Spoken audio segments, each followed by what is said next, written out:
कृपया कहानी को पूरी सुने। कहानी अच्छी लगे तो लाइक एंड सब्सक्राइब जरूर करें। रात के 9 बजे मेरी क्लाइंट से होटल ग्रीन्स में मीटिंग थी, लेकिन रास्ते में इतना जाम था, मुझे होटल पहुंचते पहुंचते 10:30 बज गए। मैंने क्लाइंट का कमरा नंबर 303 खटखटाया। अंदर से क्लाइंट अनुराग ठाकुर बाहर आया।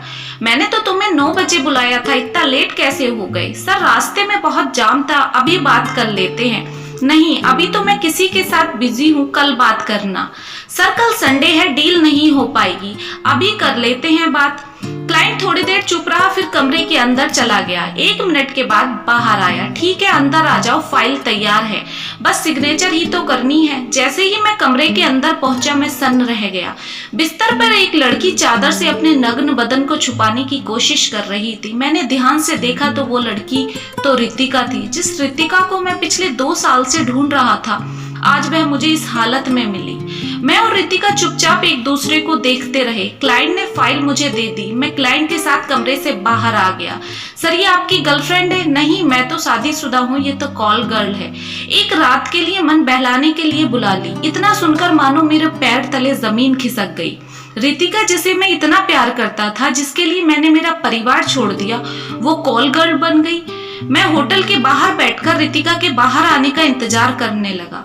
सुबह के 4 बजे रितिका होटल से बाहर निकली और ऑटो में बैठकर चली गई। मैं अपने बाइक से ऑटो के पीछे पीछे चल पड़ा। ऑटो एक सकरी गली के बाहर रुक गया।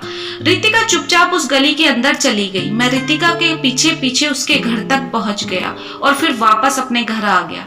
लेकिन मन में ढेर सारे सवाल उठ रहे थे। आखिर रितिका ने ये सब क्यों किया? 4 साल पहले जब मैं नौकरी के सिलसिले में दिल्ली गया था, तब पहली बार रितिका के घर कमरे लेकर रह रहा था।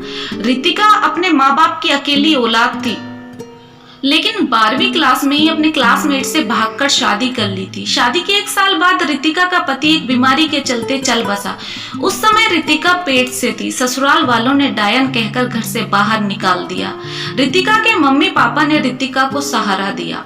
19 साल की रितिका माँ बन गई। रितिका के मासूम चेहरे, सूनी आंखों और उसके अकेलेपन ने मुझे उसके बेहद करीब ले आया। एक छोटी सी गलती की सजा उम्र भर के लिए दी जाए, ये कहाँ का इंसाफ है?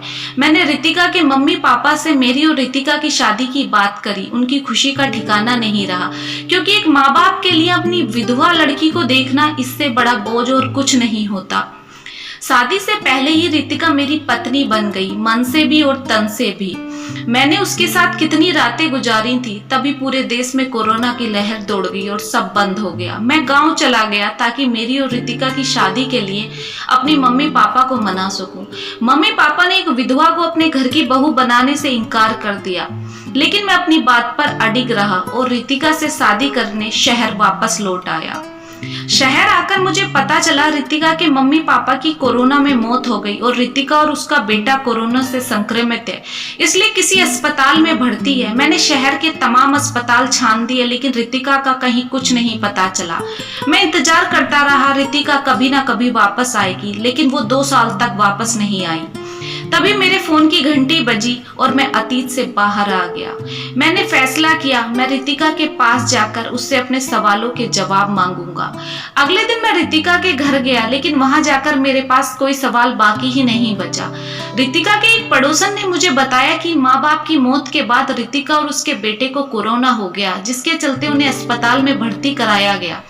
लेकिन डॉक्टरों को उसकी पारिवारिक स्थिति का पता चल गया। उसका फायदा उठाकर उन्होंने रितिका के बेटे को एक निसंतान दंपत्ति को बेच दिया और रितिका को एक सेक्स रैकेट के हवाले कर दिया, जिसके बाद रितिका डिप्रेशन में लगभग पागल सी हो गई। रितिका बस एक रिमोट कंट्रोल गुड़िया की तरह चल रही है। मैं रितिका को अपने घर ले आया और रितिका के ठीक होने का इंतजार कर रहा हूँ। शायद मेरी रितिका मेरे पास वापस आ जाए।